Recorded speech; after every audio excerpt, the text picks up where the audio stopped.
Welcome to another video, ladies and gentlemen. The question on the minds of many Americans is, apart from who is Vivek Ramaswamy, is he the guy? Is he the guy for next year? Right? Because he seemingly came out of nowhere and is garnering mass support, even right here on YouTube. I see a lot of so-called Republicans, singing his praises, saying how he destroyed this person or that person. And it's easy to see that the people that he is impressing so very much are not necessarily intellectuals, right? It's just people who are very hopeful, I guess you could say. And when they see someone that speaks well, is well educated, has done well for themselves, they tend to throw their hat in the ring with this person almost immediately. Problem is, let's recap for '08. Right, here comes a guy out of nowhere, seemingly saying all the right things, doing all the right things, proposing all the right things, and then we have nothing to show for it. Right? So I have this clip that I'm ready to play from an interview of Candace and DC Drano. I think the first few minutes of this clip is very important. I've also seen his interview with Jordan Peterson, The Breakfast Club, etc. But I am yet to be swayed by Vivek Ramaswamy. I'll be very honest with you. I don't like the fact that he had just, nothing to do with politics, not even slightly interested, never made any statements during this whole, debacle that was going on with the last election, claimed he wrote something in the Times, but was obviously not very vocal about it because, as I said, nobody knows about him until very recently. So I just want people to be very, not so rudimentary in their thinking, but, be very, how you say, detail oriented in their thinking when it comes to taking in the full package of a person such as a Vivek Ramaswamy. Right? We know Sleepy Joe is at the wheel right now, so it's bad times. Country is in a state of disgrace. They have Trump on the ropes with these charges that they're obviously trying to use to keep him jammed up in the court system. DeSantis is, I don't know what to say about that guy. It looks like he's hoping that Trump gets taken down so he can somehow move up a few pegs, which is very disingenuous in my estimation. Early on this year, we're hearing a lot of people talking about, oh yeah, DeSantis. All of a sudden now, these same people, you're not hearing them. Yeah, he's doing a good job in Florida. Good, good. Just stay right there, do what you're doing. I don't think he's ready for the presidency. Not at all. But let's take a look. Let's take a look. Let's see what we can see. Who is this guy? Who is Vivek? Where did he come from?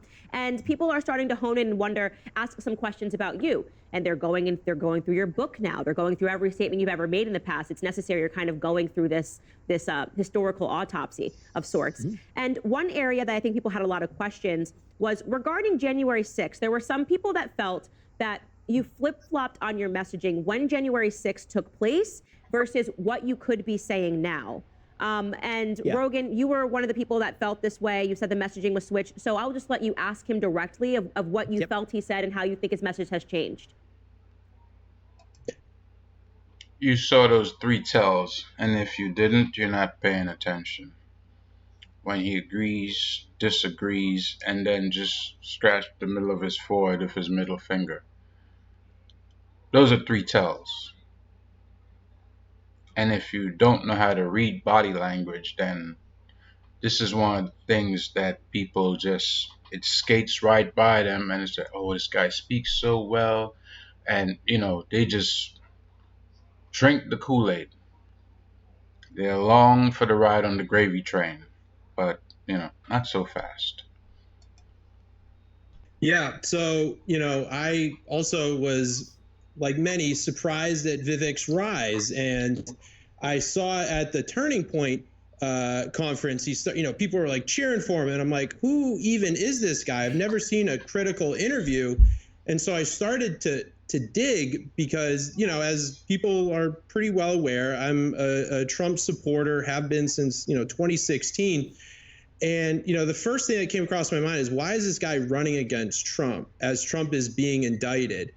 And then I started to dig a little deeper on, Twitter, and I came across some passages from your book. And I don't know which book it is. It's one of the two, but it talks about January 6th, and it says, it was a dark day for democracy. The loser of the last election refused to concede the race, claimed the election was stolen, raised hundreds of millions of dollars from loyal supporters, and is considering running for executive office. I'm referring, of course, to Donald Trump. Do you think that the 2020 election was fair? Do you think that Joe Biden got the most votes in American history, or do you think 2020 was rigged? So I'll answer that. I think 2020 was rigged specifically by big tech, but I just want to say something at the outset, because this is the first time we're meeting, is that I've actually been a longtime fan and of your tweets. What he's about to say to placate this Trump supporter is actually of no consequence. This is not the time for you to try to get DC Drano over to your side by trying to say you're a fan of his, blah, blah. All these are tactics. And this is what I find disingenuous about people who are asked a simple question. A simple answer is expected. Now you can see DC Drano by his face. He is pretty much unfazed because I think, like myself, he's formed some opinions about Vivek. He might not be openly blasting him, but I think as a thinking man, he has made some credible deductions about him in his mind, right? So just let him answer and let me let you see for yourself. Like, this guy sounds like a person who just likes to hear himself speak, is very full of himself and his accomplishments, and I don't think that is enough to drive you into public service in the highest office in the country. If you're really out to serve the people, that is, right? If you're able to do a good job, then okay, good. But the expectations that it seems that people are building based off of, you know, the little they know about this guy, I think it's a house of cards, basically. Particularly, and I understand that I did a little bit come out of nowhere, right? I was in the business world. I had no public footprint at all until 2020, and then really 2021 when I stepped down from my job as a CEO. So I invite the scrutiny. Some of it's bad faith, but then I take someone like you, and I understand your heart is actually in this for the country as opposed to some of the other trolls. And so that's why I'm engaging with this directly. So So you calling this guy a troll? And how can the scrutiny be in bad faith? You just said you had no public footprint at all. So, I mean, any question that a person who is interested in the presidential candidate has, I would say it's pretty much based in good faith, right? Because you want the highest office in the land. I mean, it goes without saying. The president of the United States is one of the most powerful jobs in the world. I don't know if it's just like he's not comprehending that, but it is one of the most important jobs in the world. Now, we're not talking about the deep state ties with it just being a figurehead job and there's 13 families involved in the control and all these other things. That's it's not really the time for that discussion now. Face value, it is the most powerful job in the world, right? So, how could any questions posed to you about your ability to take on that mantle? Let's say possibly for the next 8 years, right? These things that you have in mind, right? And of course, this doesn't take anything away from his brilliance, from his intelligence, for his ability to run this large company. I think I looked up his net worth. It's like $1 billion, right? So obviously he's done very well for himself. But again, we saw what happened with Trump, who was pretty good dealing with business. Obviously not as well spoken as Vivek, maybe not as highly intellectual, but seemingly had all the support, and then things just did not go as planned, right? Let me be really clear about something. I've written 3 books in the last 18 months. That passage has now been floating around Twitter.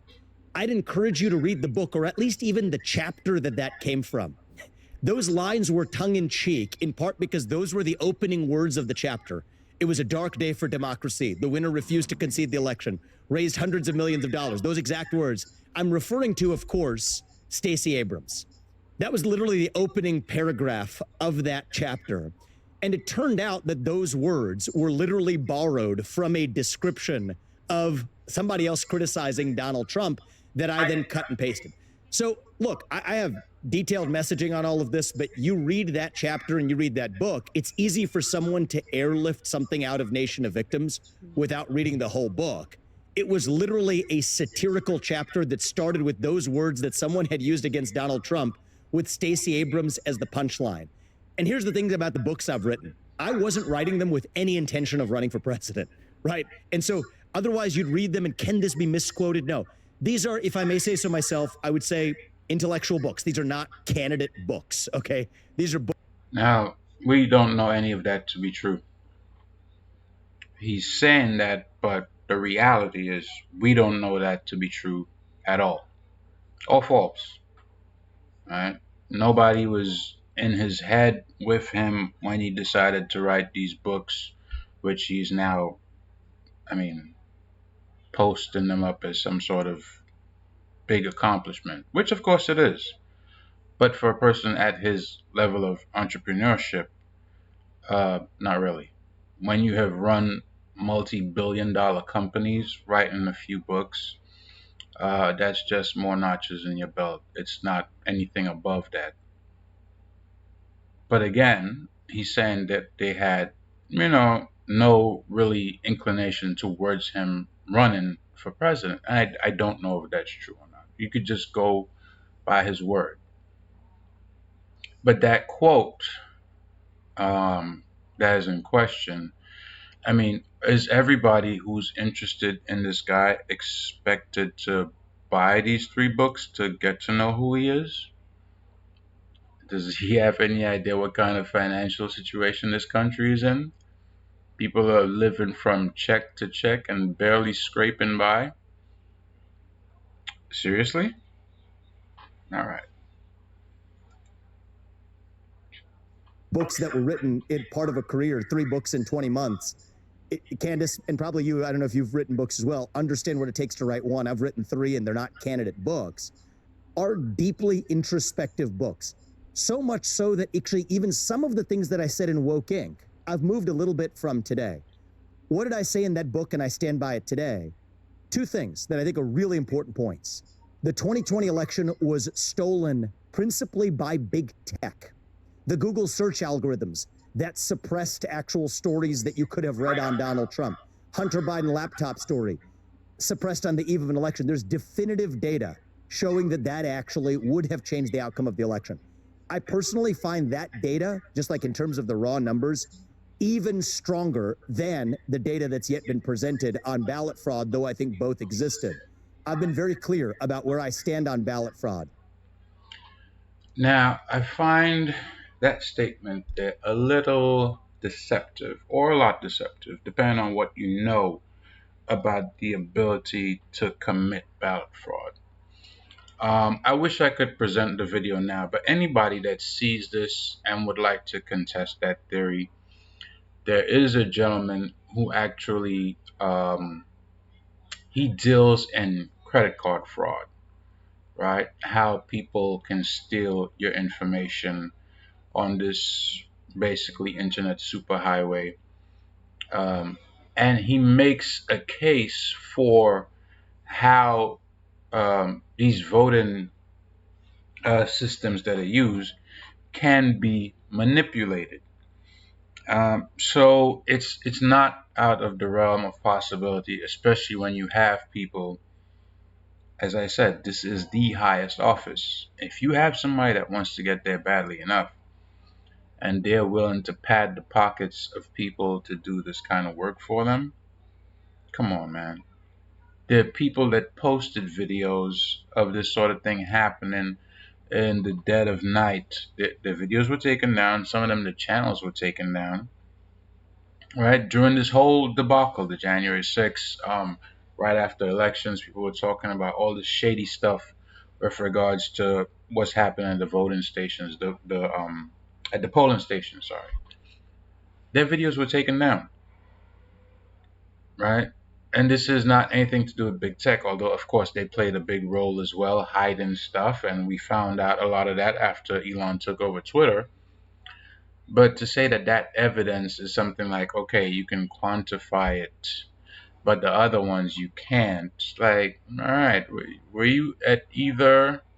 I mean, I don't know. Have you really like done the research on it? Have you looked at these videos? I mean, people had videos all over Rumble, like actual footage showing, trucks pulling up in the dead of night with all these ballots, like nobody knows where they came from. There's a lot out there, right? If you say you believe the deep state to be active, then let's not be coy. You know what I mean? Single day voting, election day as holiday, has to be paper ballots. And by the way, government issued ID matching the voter file. But I think what's I actually agree with that. That is a good point. That is a very good point. And like I said, he has good ideas. And of course, as a person who has run multi-billion-dollar companies, good ideas are expected. That is par for the course.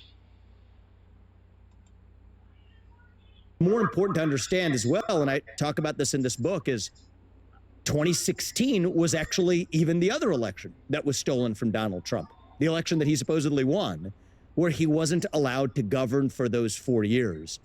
And so the only thing I would say is there will be a lot of things that you and I may have slightly different points of view on. I think these will exist. But all I'll ask is, I know you're an intellectual as well. You're a guy who cares about the country.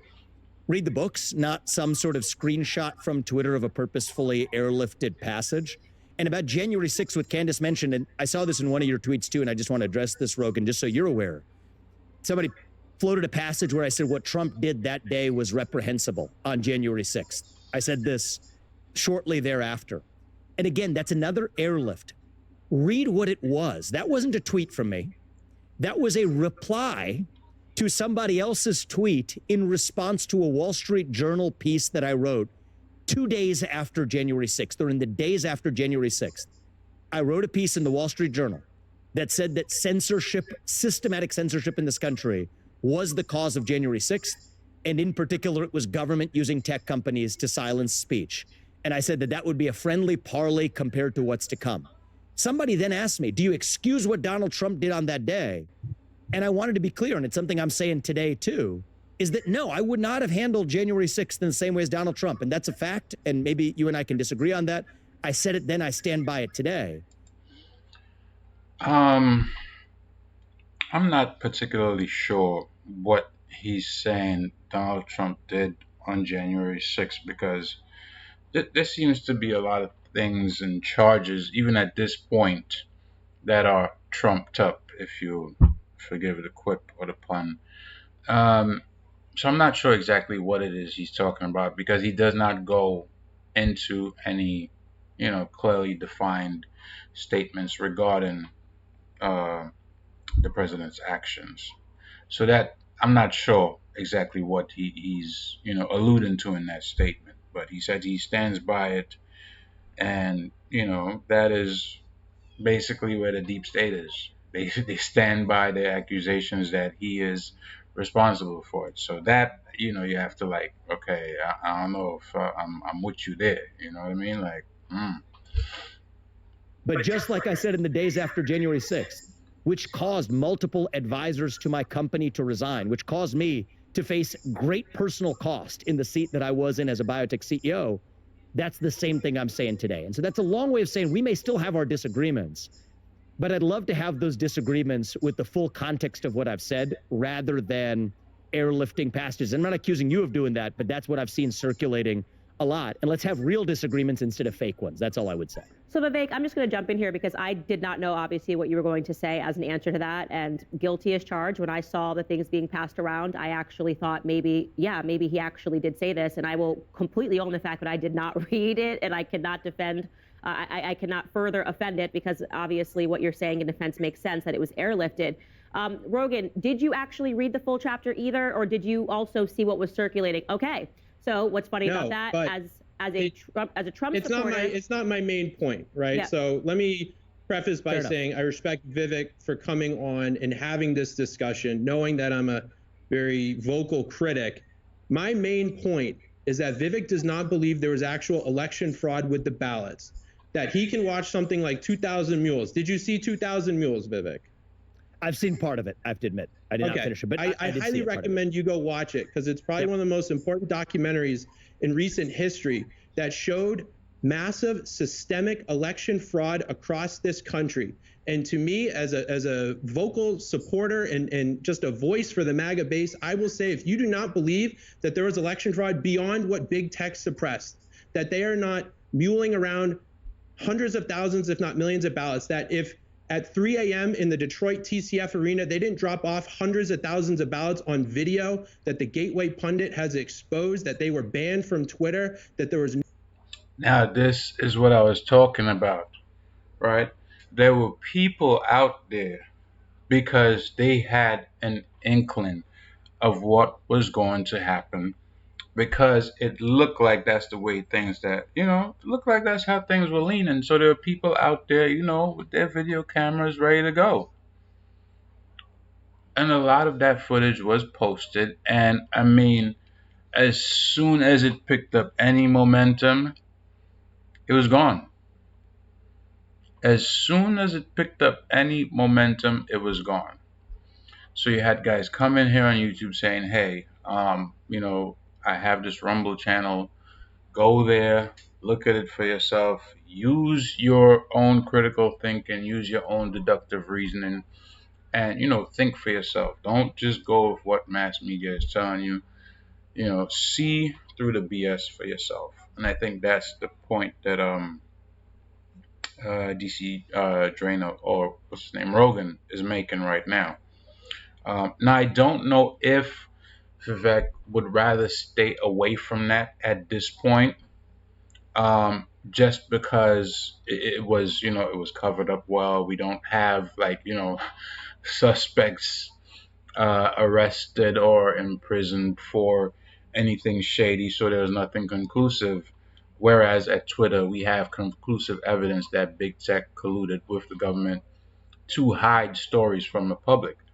So I'm not sure if that's his reasoning, but at this point, I think it's time that people really lay their cards on the deck, whether it's against big tech, against big pharma, against who it is, which is one of my points of contention with him, because he does come from that biotech industry, which of course have for the past few decades trying to make this place, a pond for globalism. Not a pawn, P-A-W-N, a P-O-N-D, right? So that is another concern of mine. But I think if you know for a fact that people's videos were being taken down, people's channels were being taken away, all these things were happening, as a person who wants that seat, you have to let big tech know that, listen, I am going to come for you. And I am unafraid, right? Because from what I know, I believe he is bankrolling his own run, right? Like I said, this guy's worth a pretty penny. I don't think anywhere near an Elon Musk, but he does have a lot of money to bankroll himself for this run. Plus, I heard he has small donors, lined up. So, of course, he's not going to be without funding.